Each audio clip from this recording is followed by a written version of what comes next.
We know from modern Indian history that all of this region was part of Bombay province. Bombay province.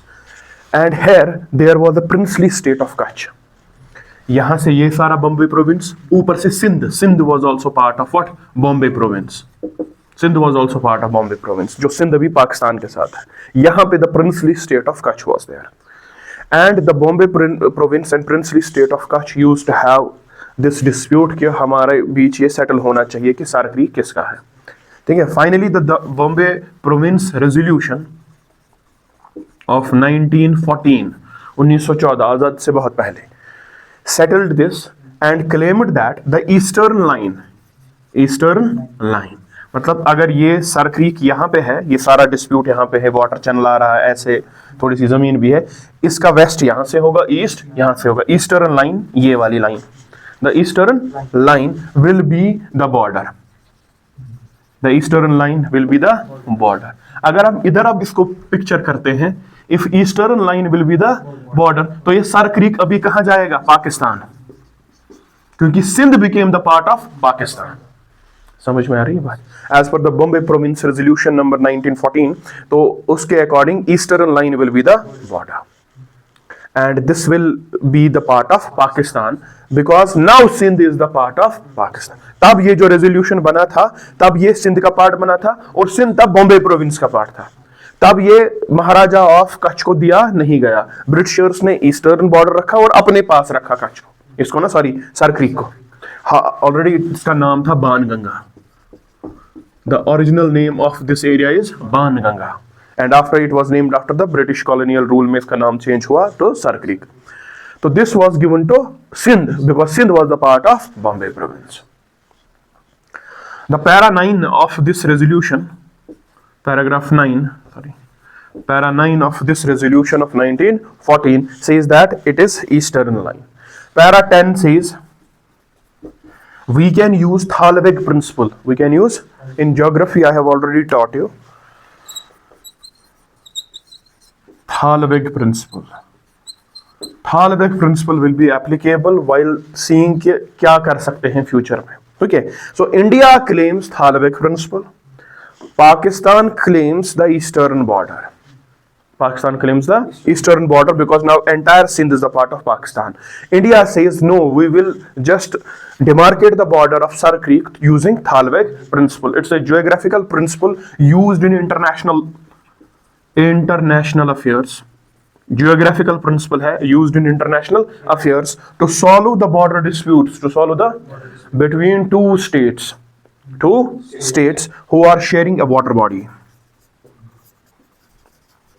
अगर for example ये Iraq है, ठीक है, ये Iran है और इनके ठीक बॉर्डर पे एक नदी जा रही है या कोई वाटर बॉडी है, तो वो वाटर बॉडी कितनी तुम्हारी कितनी उसकी, वो नदी कितनी उसकी वो कितनी इसकी. ठीक है. फॉर दैट इंटरनेशनल अफेयर्स में the principle of thalweg is used. What is this principle? This principle says that border वो होगा, ठीक है, इस वाटर बॉडी का बॉर्डर वहां पे होगा जहां पे द मेन प्रिंसिपल चैनल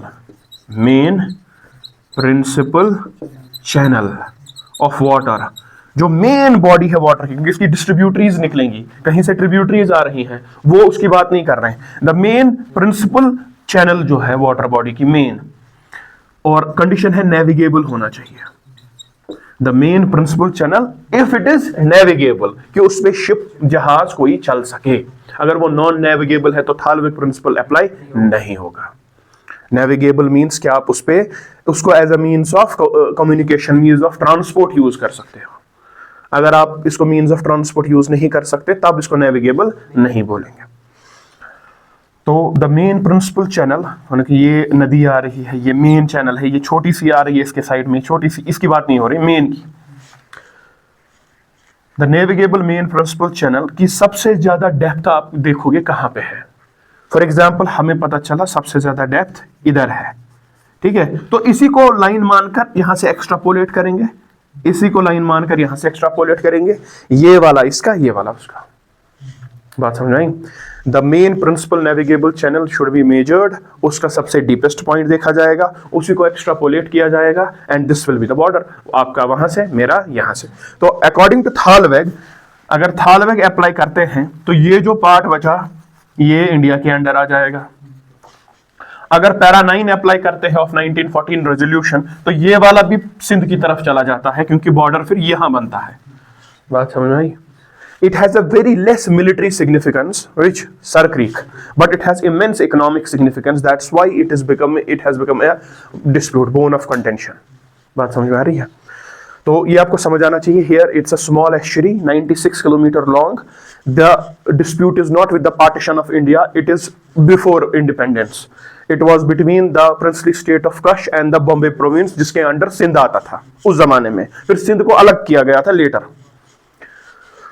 तो बॉम्बे प्रोविंस ने सिंध में रखने की कोशिश की थी इसको, तो इसको सिंध को दे दिया और ईस्टर्न बॉर्डर रखा, लेकिन बोला कि हम थालवेग प्रिंसिपल भी अप्लाई कर सकते हैं।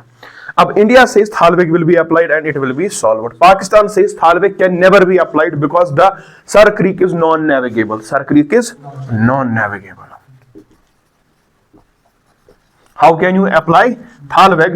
Because it is non-navigable. India says it is navigable during high tide.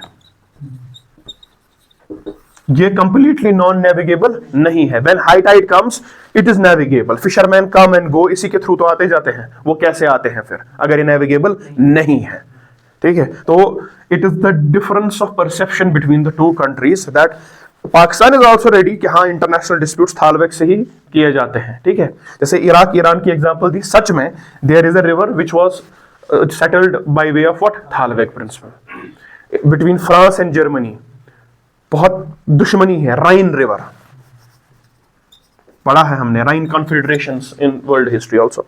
तो यहां इस रिवर को भी सेटल किया गया using thalweg principle. Pakistan is also saying yes, हाँ कहां करेंगे इसी को सेटल यूजिंग थालवेग, लेकिन अपनी चालाकी कि ये नॉन नेविगेबल है, इस पे तो अप्लाई होगा ही नहीं। तो जो हुआ है बॉर्डर तो वही है। India says no it is navigable almost during entire year, मतलब 70 to 80% of times in a year it is navigable due to high tide. तो आप क्यों बोल रहे हो कि ये नेविगेबल नहीं है? तो इस पे इंटरनेशनलाइज इशू हुआ, यूएन की तरफ चला गया। ठीक है, they created a commission and that commission gave 90% of sir Creek to India and only 10% to Pakistan. ठीक है, they gave 90 to India and only 10 to Pakistan. And after that what happened, Pakistan was obviously upset, और जो ही Pakistan was upset, Pakistan is just having its own intentions, वही कि ये मेरा ही है, मैं नहीं मानूंगा। अब मसला नहीं है, it is not just that viable militarily और इकोनॉमिकली भी ये सुपरफिशियली वायबल नहीं है। इकोनॉमिकली की अगर आप देखोगे Sir creek is viable economically, it is viable because you need high level of technology in order to extract the economic benefits of sir Creek. यहां पे बोला जाता है there are gas reserves, oil reserves, ठीक है, लेकिन उसके लिए तो इंफ्रास्ट्रक्चर चाहिए। अभी के लिए ये सेटल क्यों होना चाहिए? Because Sir creek is the largest, one of the largest fishing grounds of Asia. इधर सबसे ज्यादा फिशिंग है। तो मछुआरे फ्रॉम पाकिस्तान एंड मछुआरे from India side, they often cross it and get arrested और गेट शॉट। तो ये मसला हो रहा है। ठीक है, मेन मसला अभी फिशरमैन का है। वहां वाले भी यहां बंद हो जाते हैं, वहां वालों को भी हम मार देते हैं, यहां वालों को भी वो मार देते हैं। ठीक है, तो ह्यूमैनिटेरियन ग्राउंड्स पे इसको सेटल करना is very important. It's one of the largest fishing grounds of Asia and it's very viable for the economy of that Sindh region also and Kutch region also. And it's a very low hanging fruit in the relation of India and Pakistan. Low hanging matlab it is not that politically charged. People do not know about this dispute. तो अगर Pakistan India will settle this dispute, it will pave way for bigger disputes also. ठीक है, it is not that politically charged. इस पे कोई ज्यादा मसला नहीं है, लोगों को आदों को पता भी नहीं है कि ये मसला है। तो this is a low hanging fruit. It's not like Kashmir. ठीक है, जो हर एक इंसान की जुबान पे है, जिसके साथ अगर कोई भी डिसीजन उधर इधर हुआ तो पॉलिटिकल करियर खत्म हो सकता है प्राइम मिनिस्टर्स का, वहां से भी और यहां से भी। But this is a very low hanging fruit between India and Pakistan. This should be resolved. It will give us a way forward कि हाँ चीजों को ऐसे सॉल्व करना है। बात समझ में आ रही है? तो why this is important? Because of fishing ground and obviously there are oil reserves gas reserves and every reserve which you can say कि हमें लग रहा है वहां पे होगा, और जिसके अंडर ये आएगा तो वो रिजर्व्स उसके। Furthermore, if this comes under, for example, Pakistan, or this comes entirely under India, then under UNCLOS, United Nations Convention on Law of Seas, you have up till 12 nautical miles the territorial waters, and after उसके बाद फिर से 12 nautical miles the contiguous zone, और 200 nautical miles, यहाँ से 200 nautical miles, 12 12 24, 176 अगर यहां से देखेंगे नॉटिकल माइल्स, यहां से पूरा 200, यहां से अगर देखेंगे तो 170 एक्सक्लूसिव इकोनॉमिक जोन। जितना आपको कोई नेचुरल फॉर्मेशन मिल जाए बाहर की तरफ, समंदर की तरफ, ये आपका ऑटोमेटिक हो जाएगा, ठीक है। It is because of this region there is a dispute between India and Pakistan, because एक तो आपको टेरिटोरियल वाटर्स मिल जाएंगे, कॉन्टिग्यूअस जोन मिल जाएगा, यहां पे आप पूरा सोवेरियनिटी आपकी है, यहाँ पे आपके customs laws everything is applicable here, taxation system everything. यहाँ पे एक्सक्लूसिव इकोनॉमिक राइट्स आपको है, जो भी वहां पे मिलेगा वो आपका। फॉर एग्जांपल इंडिया हैज है बॉम्बे हाई, जहां पे वो पेट्रोल निकालता है, हमारा अपना पेट्रोल बहुत ज्यादा नहीं निकलता लेकिन है, but it falls in our economic exclusive economic zone, तो इधर जो भी निकलेगा that's the part of India. तो it's because of this reason also that you will have this type of leverage if Sar Creek comes to you. Plus Sar Creek has immense reserves, तो हमको कुछ ना कुछ मिल ही जाएगा वहां पे। समझ आ रही है बात? नेचुरल फॉर्मेशन है तभी ये UN क्लॉज अप्लाई होता है। For example here we have an island known as Lakshadweep, natural coral formation है ये, तो it's a natural formation, UN clause applies, और यहां 12 नॉटिकल माइल्स, फिर 12 और फिर 200 तक, ये आपका एक्सक्लूसिव इकोनॉमिक जोन। अगर इंडिया कल को रेत लेकर, मिट्टी लेकर, पेबल्स लेकर इंडियन ओशन में जाता है और वहां पे डंपिंग स्टार्ट कर देता है और एक आइलैंड बना लेता है आर्टिफिशियल, ठीक है, and claims that it is, obviously India ने बनाया तो इंडिया का आइलैंड है, क्या उसको फिर ये लेवरेज मिलेगा? ये लेवरेज नहीं मिलेगा, ठीक है। एक्सक्लूसिव इकोनॉमिक जोन का लेवरेज आपको नहीं मिलने वाला। It should be natural formation. If you have some natural formation, then only you can have what? The 12 nautical miles, 12 and 200. इसी को हम मैरीटाइम बॉर्डर कहते हैं। जिस कंट्री के साथ, फॉर एग्जाम्पल इंडिया है, ये हमने परसों लिखा India shares maritime border with Maldives, India shares maritime border with Sri Lanka, लेकिन India when shares maritime border with Maldives, यहां पे थोड़ा सा इधर चलेंगे तो यहां पे यमन भी है, ठीक है, यहाँ पे UAE भी है, but India does not shares maritime border with Yemen और UAE। You see in this globe, this is India, India shares border with Maldives, but India does not share maritime border with Yemen. हालांकि यहाँ समंदर से ऐसे भी जा सकते हैं और ये भी सीधे भी है, तो it should B maritime border with Yemen also, it should B maritime border with Iran also. हमारा मैरीटाइम बॉर्डर विद ईरान नहीं है, लेकिन सीधे हम यहाँ से समंदर के थ्रू ईरान जा सकते हैं। तो why we have maritime border with Maldives और श्रीलंका और म्यांमार और Bangladesh, but not with Yemen, but not with Iran, जिसके साथ हम सीधे भी समंदर के थ्रू जा सकते हैं। It is the definition of maritime border. Maritime border आपका उस कंट्री के साथ माना जाता है जिसके साथ आपका एक्सक्लूसिव इकोनॉमिक जोन ओवरलैप करता है। क्या करता है? उसके साथ आपका मैरीटाइम बॉर्डर है। यहां पे अगर मालदीव्स का कोई आइलैंड है तो इसके 12 नॉटिकल माइल्स, फिर 12, फिर 200, और वहां से आपका आ रहा है, तो ये दो मिल रहे हैं या ओवरलैप हो रहे हैं, आपका है मैरीटाइम बॉर्डर इस कंट्री के साथ, वरना आपका मैरीटाइम बॉर्डर नहीं है, ठीक है। मैरीटाइम बॉर्डर इज नॉट कि समंदर के थ्रू आप किसके साथ कनेक्टेड हो, फिर तो पूरी दुनिया के साथ कनेक्टेड हो। तो जहां पे आपका एक्सक्लूसिव इकोनॉमिक जोन ओवरलैप होता है या टच करता है, वो आपका मैरीटाइम बॉर्डर बन जाता है, ठीक है। तो पाकिस्तान के साथ we share land border as well as maritime border. China के साथ we share land border but not maritime border. तो ये सारी चीजें हैं। तो this is a dispute here. बात समझा नहीं है? तो it should be resolved calmly, peacefully, because it is not politically charged.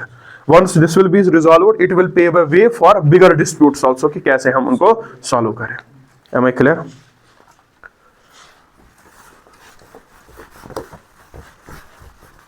Another thing is between India and Pakistan, that is Indus water, treaty. It was signed in 1960 by India and Pakistan. By India and Pakistan, and it was mediated by World Bank. World Bank was the mediator. World Bank आया, उसने बोला आप भी इधर आओ, आप भी इधर आओ, हम दोनों आपके सलाह मशवरे की बात करते हैं, तो आप इस ट्रीटी को कर लो, दोनों के लिए फायदा है। अब क्या फायदा है Indus water treaty? Obviously it is basically Indus water system. Indus की जितनी भी ट्रिब्यूटरीज है वो हिंदुस्तान और पाकिस्तान आपस में डिस्ट्रीब्यूट कर रहे हैं। क्या कर रहे हैं वो?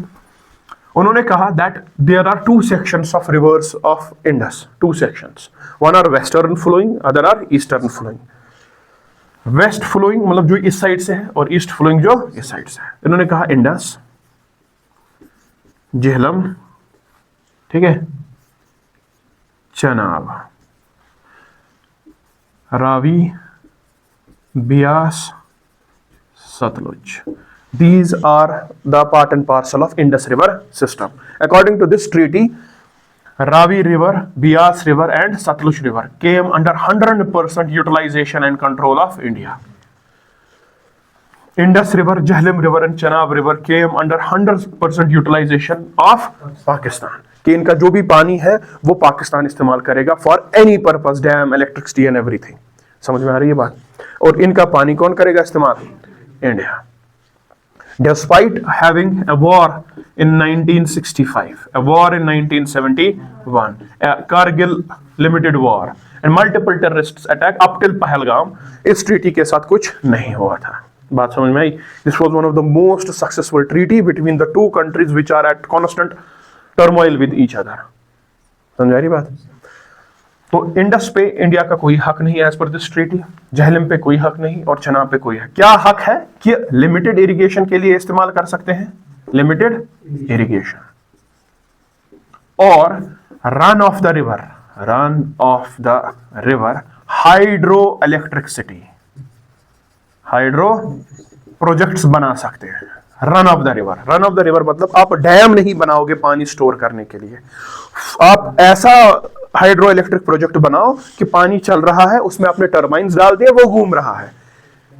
डैम नहीं बना सकते। पानी को अगर आप रोकोगे, कहां पे? इंडिया में डैम बनाकर आपको रोकना पड़ेगा, फिर आप लिमिट थोड़ा थोड़ा पानी छोड़ते हो ताकि टर्बाइन घूमे, जो नीचे जो पानी जा रहा है वो सूख जाएगा। ठीक है, तो वो बड़े बड़े डैम आप यहां नहीं बना सकते। आप run of the river hydro electricity projects बनाओगे, यहां पे आप कुछ भी करोगे। But the fact is Indus water system जो है उसका 70% of water flows from these three reverse, and Pakistan has 100% leverage over these rivers. तो अब it was time and again thought by India that we should revise the Indus Water Treaty after Uri attack, Pathankot, ये सब कुछ, and finally after the Pahalgam attack, Indus Water Treaty was suspended. India said we will not adhere to Indus Water Treaty, we will stop the flow of water from these rivers to Pakistan. But there is a catch. You cannot do this because you do not have sufficient infrastructure. आप पानी रोकोगे कैसे? इसके लिए dam बनाने हैं, और अगर आपने एक्सेसिव डैम बनाए किस पे? इस पे, तो जो कश्मीर रीजन है, जो आपका जम्मू रीजन है, दैट विल बी फ्लडेड। क्योंकि अगर रिवर आ रहा है, आपने इधर बांध बना दिया रोकने के लिए, बात समझ में आ रही है, और थोड़ा थोड़ा पानी छोड़ रहे हो नीचे की तरफ, तो ये पानी जमा होता जाएगा। ये रिवर इतना चौड़ा है, इतना था, अब पानी जो ही जमा होगा अब ये फैलेगा। अब इतना, जो यहाँ पे रह रहे थे वो गए, जो यहाँ पे रह रहे थे वो गए। अब आपको फिर मल्टीपल डैम्स बनाने हैं। वो कब बनाओगे, कैसे बनाओगे? आपको मल्टीपल कनाल सिस्टम बनाना है, उसके लिए बहुत टाइम लगेगा। अब चाहकर भी एक हद तक ये पानी रोक नहीं सकते। आप अपने बड़े बड़े डैम्स का गेट बंद कर सकते हो, but once it reach to its brim छोड़ना पड़ेगा। बात समझ में आई? Second thing, this is a zone 5 seismic zone 5 है। ये रीजन Kashmir comes under seismic zone 5 region, highest vulnerable to earthquakes. You cannot make these types of dams जहाँ पे पानी स्टोर होता है. If an earthquake comes, और ये ऐसा नहीं है कि एक बार आएगा, it's seismic zone, highly active zone, आते रहते हैं। तो डैम टूट सकता है, और अगर डैम टूटेगा, जो यहाँ पे रह रहे हैं, अब डैम अब पाकिस्तान के बॉर्डर पे तो नहीं